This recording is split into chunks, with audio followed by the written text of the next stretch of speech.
So I've been tuning into this three-part series preached by Pastor Jonathan Henderson at Vallejo Drive, and it's about the story of Joseph. Yesterday was the last part of the series. We talked about Joseph forgiving his brothers, and one of the things I really liked about that sermon was it mentioned how although Joseph forgave his brothers, he was still triggered by them.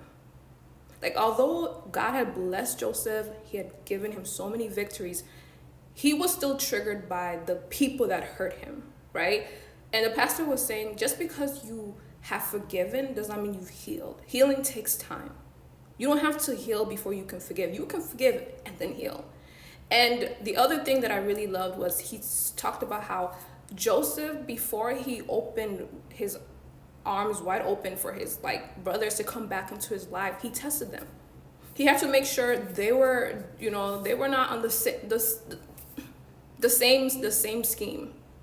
And I feel like sometimes people use the Christian card as a weapon, as a manipulation tactic for them to kind of do whatever they want.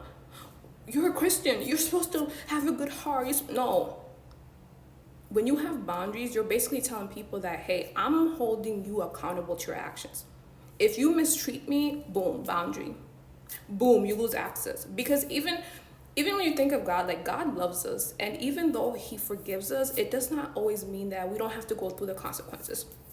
There's times where I'm like, God, I'm sorry. And God is like, I forgive you. And I'm like, does it mean I got it? Because that's still love.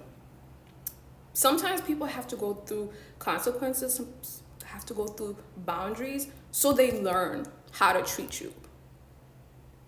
And I really just loved how that was the emphasis.